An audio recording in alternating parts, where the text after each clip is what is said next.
Today I wanted him to talk about what life was like growing up for him because it's just so different than what we experienced, or at least me and my family and a lot of people that I know, how we grew up.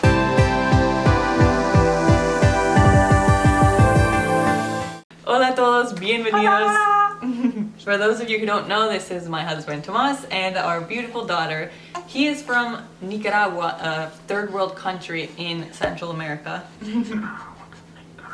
I really wanted to share this with you because when I first met him, and as my family members have met him, we're just so intrigued by how he was raised and what his daily life was like. Esto es una historia que empieza así. How old were you when you started school? I was 5 years old when I started in the first grade. First grade or kindergarten? I didn't go to the kindergarten. I was so smart. Yeah.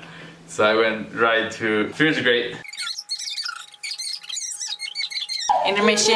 And we're back! What was your first job and how old were you? Trabajamos en construcción.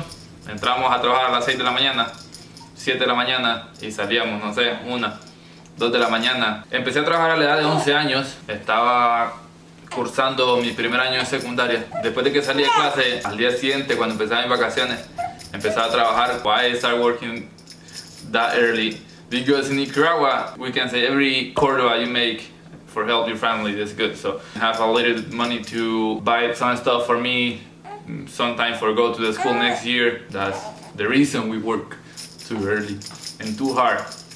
And for buying good traditional Nicaraguan food, right? What was your favorite food? Gallo pinto, carne asada, tajada, clase tajada. Exactly that, right? Those things together. Yeah. That's your favorite meal. Uh-huh. What was the normal birthday party for you like? Piñata, friends, And rain.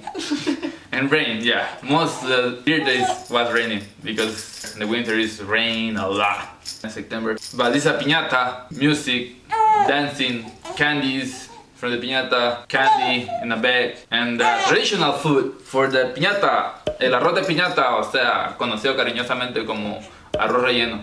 Vamos a hacer una piñatita cuando cumplamos un año. Sí, sí. What were the chores you had to do in the house? Siempre antes de cualquier cosa, limpiar la casa. ¿Verdad, mamá? ¿Verdad que sí? Si no limpiaba la casa, yo no podía ir a jugar, no podía ir a hacer tareas del colegio, no podía ir a ningún lado. Sweep the floor, mop it, clean chairs, the windows, and whatever we have to clean. Take the dusty out. Clean the patio and put the garbage together and put it on fire. So after your chores are done, what did you do for fun? Well, after my chore was done, I need to do homework. After homework, most of the time we play at night, so sometimes soccer, baseball, and por el día jugamos trompo, chibola. En las noches jugamos ser escondido, libre, un viaje a la luna, la muralla china. Tengo buena memoria de eso. So a little boy playing with his boy friends, did you ever get into trouble? Oh, well, I was playing with my brother and another friend. We don't have a ball, so we use a orange, naranja agria. Entonces la naranja agria se fue, pasó un carro, le pasó encima. Dije yo voy a cortar otra, salí corriendo, me subí al árbol o al palo y no me acuerdo. Hit his head on the curb. The only thing I remember, I wake up in the hospital, that's it. And the doctor told him he needs to get stitches, but they didn't have money to get stitches, so they didn't do it. But he healed up and he's here and he's fine. I don't know if I'm fine. Maybe a little crazy, but we still love you. Thank you. What was college like for you? I went to the college trying to be a civil engineer every Saturday. The college was like 2 miles from our house, so I went walking en la ruta 11 y I just got that joke. La ruta 11. yeah, Está bueno.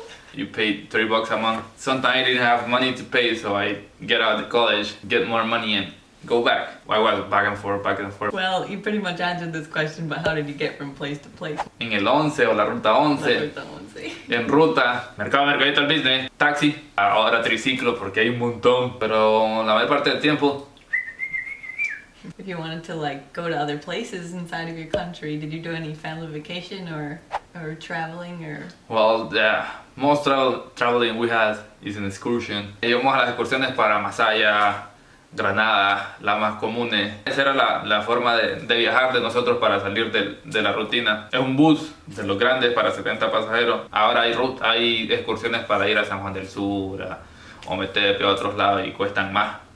Pero para ese tiempo pagábamos 100 córdobas por persona y íbamos casi toda la familia por un día. You leave at like 5 a.m. 5 in the morning. 4 in the morning, and we get back, I don't know, 8, 9, depends. No cars. Who did you learn from the most, or who did you look up to growing up? Papito, Don Paín, conocido cariñosamente, fue la persona con la que crecimos. Él fue mi papá porque fue la persona que siempre estuvo ahí. Me enseñó muchísimas cosas, no solo a mí, sino también a mis hermanos. Nos enseñó que la vida no es fácil y siempre hay que vivirla, sonreír. Nos enseñó a ser buenas personas y nos enseñó que uno puede tener 1 millón de amigos si es posible. Él tuvo muchas amistades, era una persona bien conocida. Era tan conocido que cuando íbamos a comprar, nos despertaba a las 5 de la mañana para ir a comprar leche y pan a la panadería Cayuco. La panadería queda como a unos 10 minutos caminando. Volvíamos a la casa como a las 6:30. ¿Por qué? Porque en el transcurso había gente afuera de sus casas limpiando, regando y ya saludaban y él se quedaba platicando un ratito aquí, un ratito allá, total, todo el tiempo se nos iba. Él nos enseñó también que debemos compartir, no importa qué tengamos ni cuánto tengamos. Nosotros llamamos una finca, hay árboles frutales ahí y nosotros cortábamos y si no comías en ese mismo lugar, cuando llegabas a la casa no comías porque todo lo que cortábamos en el camino, siempre caminábamos, salían muchos niños de parte de los conocidos de él y le decían abuelito, abuelito, abuelito aquí, abuelito allá y él comenzaba a dar mango, nancite, marañón y al final llegamos a la casa sin nada. Gracias, papito. Anything else you want to add? For some people, my life sounds really hard. Yeah, maybe you can say it was hard from my childhood to where I am now. But start working that early, physical labor, because yeah, I was really physical. We was working in construction. That made me realize how hard your parents need to work to get food at home and buy you clothes, shoes. That made me appreciate everything that my parents do for me and my brothers. The life is hard, but tenés que vivir la vida de la mejor manera, disfrutarla. Tenés que aprender a respetar a tus padres, a tus mayores, darles gracias a Dios por todo bueno o malo lo que pase. Siempre uno tiene que ser agradecido. Y todo mi proceso hasta el día de hoy fue lo que yo aprendí. Es la vida. Si la vida no fuera de esa manera, no fuera vida. Gracias por ver. I hope you enjoyed this video. Hope you learned something. I hope you appreciate your life. Every time he talks about that, it just makes me think about how I grew up and how no me faltó nada. So I'm just so thankful for that. That is the life. So like this video, comment below, subscribe for more, and we'll see you next time. Bye.